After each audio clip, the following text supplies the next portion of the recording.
goodness. President Hicks, members of the board, Dr. Trujillo, boy, do you have your work cut out for you. Councilor Ross and Michelle Gutierrez. 25 years ago, when I moved here, not long after I moved to Tucson, the Arizona Daily Star did this enormous article about how daycare and preschool in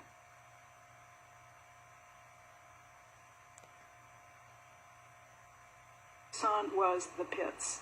Sounds like it is still the pits. Now, we have two of the most politically connected women in Tucson sitting right here, Ms. Foster and Adelita Grijalva. They probably know every single elected person in Tucson, unless they're really a particularly appalling Republican. I'm a Democrat, that's not an insult. And this problem that you're so concerned about the infant and early learning centers not being funded and costing the district $1 million a year, that started on their watch, and they have known for the last 4 years that those things were losing a fortune, and they did nothing about it. This is not a sudden thing. I understand why you're concerned about where the hell are you going to put your kids if they close these places.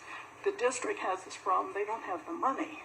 Now, I know Dr. Trujillo is working on ways not to have to close them, but the ladies who could have done something about this are sitting right there and they didn't do anything. Now, one of the problems the district has is people who work for any government entity in Tucson get a substantial reduction on their daycare. The University of Arizona, the city, the county, none of those people pay any subsidy for their employees. TUSD is subsidizing their employees and our own employees. That's not right. If these ladies cared, they would have approached those governments and said, hey, we have this fantastic daycare and preschool that everybody loves. We can't afford to continue to subsidize your kids. If you want your kids, your employees, children to have access to high-quality daycare, you got to start writing checks to Dr. Trujillo to cover the costs. Now, the infant early learning centers were started to be a benefit for teachers. Teachers have never been able to afford it, as the person who spoke before me pointed out.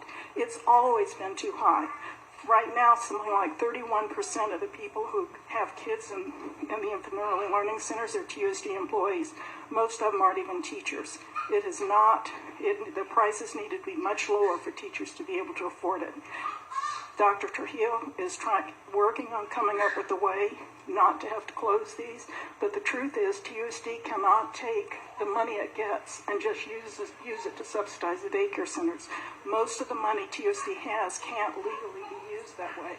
So you need to be patient with him because he's working on it. The lady who got you upset and claimed that this meeting was going to close those schools is Ms. Foster. She's been smiling through most of this meeting. She's never worked on a solution for this. Thank you.